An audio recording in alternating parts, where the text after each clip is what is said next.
Hello everyone, and thanks for joining us. Early voting turnout set records for a midterm election. The question now is, will Election Day turnout be just as strong? We have team coverage of the local vote. Delane Cleveland is in Brooklyn Park, Meredith Hackler is in Plymouth, but first we begin with Sonia Goins, who is standing by in Crystal. Hi, Sonia.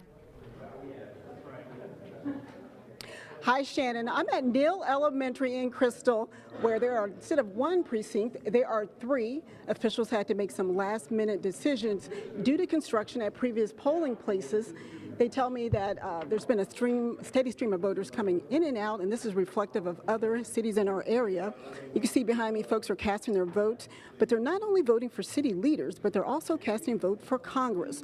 One of the busiest congressional races in the country will be decided by voters here in the Northwest Metro. The third congressional race is ground zero in the battle for control of the United States House of Representatives. Democrats need 23 seats to flip the House. Five-term Republican Eric Paulson is trying to keep his job, while his challenger, Dean Phillips, who is a first-time candidate, hopes to become the first Democrat to hold the third congressional seat since 1961. The polls for the 3rd Congressional District have been very close. They've generally shown the Democrat up by a slight amount, but it's within the margin of error. Frankly, I don't know how this race is going to turn out. I think it's going to come down to Election Day, who turns out to vote. If you see Democrats not turning out in the way that are expected, Eric Paulson can clearly win this race. On the other hand, big turnout by Democrats could end the congressional career of Eric Paulson. Now, the polls close at 8 p.m. and officials want me to remind folks that if you are in line and the polls close, you still can vote, so stay in line. Now, for more voter turnout, let's go to Eric Nelson. I think my vote really means something, and I think young people need to get out to vote. Voters came early and often to Precinct 4 in Brooklyn Center. The midterms are clearly a high-stakes election in this inner-ring suburb. There's a lot of issues to vote about. There's a lot of issues about the border. There's issues about the safety net. There's issues about the 1% and the 99%. The 99%, we're not getting no deals. We're not getting nothing. For some Brooklyn Center residents, this election was all about rejecting the policies of President Donald Trump and voting against anyone aligned with his views. He's supposed to be making the country great again. He's not doing it.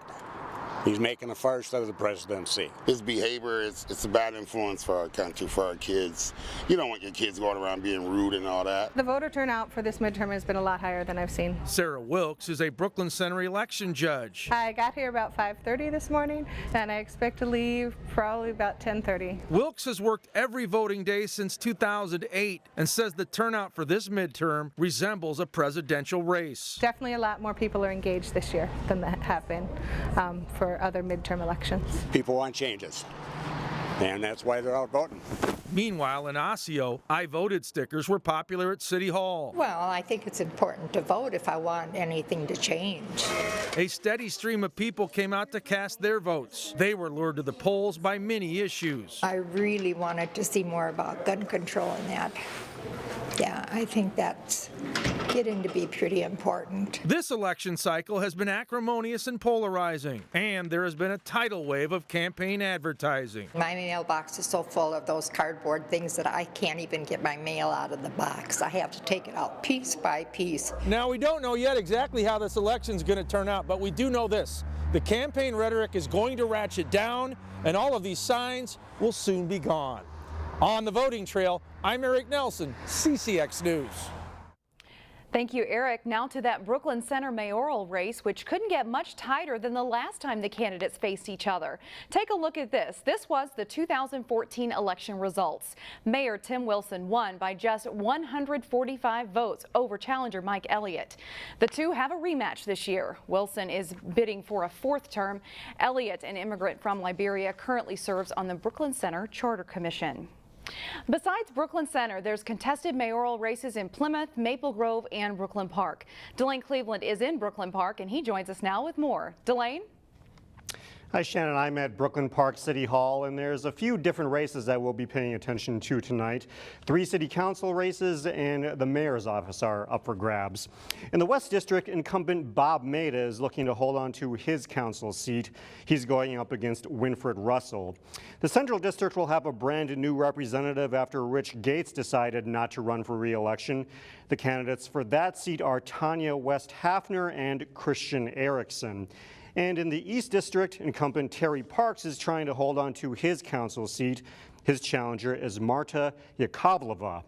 Meanwhile, Jeff Lundy, who has been Brooklyn Park's mayor since 2011, is up for re-election.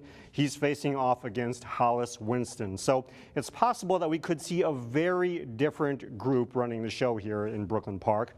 Starting tonight at 9 p.m., I'll have live interviews with several of those candidates, along with a state legislator who can talk about the potential shift in power at the state capitol. Reporting live in Brooklyn Park, Delane Cleveland, CCX News. Thank you, Delane. We turn our attention now to Plymouth, which had the second highest number of early voters among all cities in Hennepin County, behind only Minneapolis. Meredith Hackler is in Plymouth, and she joins us now with more. Meredith?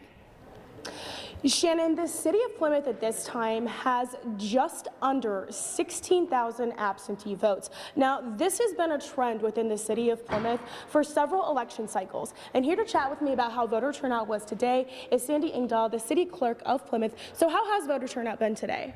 Voter turnout has been very brisk. Okay. And when you say brisk, do you think it's higher than in years past for a non-presidential election?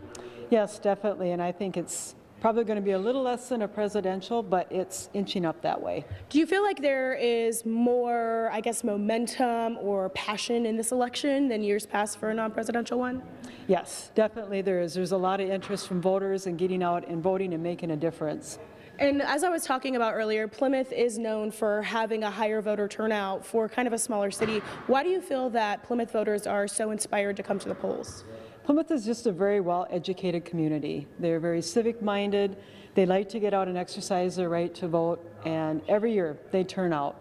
So as of right now, it's just about 4:15. How are voter numbers for right now? Voter numbers are looking really good because we still have the brisk period coming up, usually between the hours about 5 o'clock to 8 o'clock. We have it early in the morning, then we have it again. So the numbers will really be coming in, I think, pretty strong tonight. All right. Well, thank you so much, Sandy. And the polls are open until 8 o'clock today. If you're not registered, you can register at your polling place. I did it today. It only took about 15 minutes.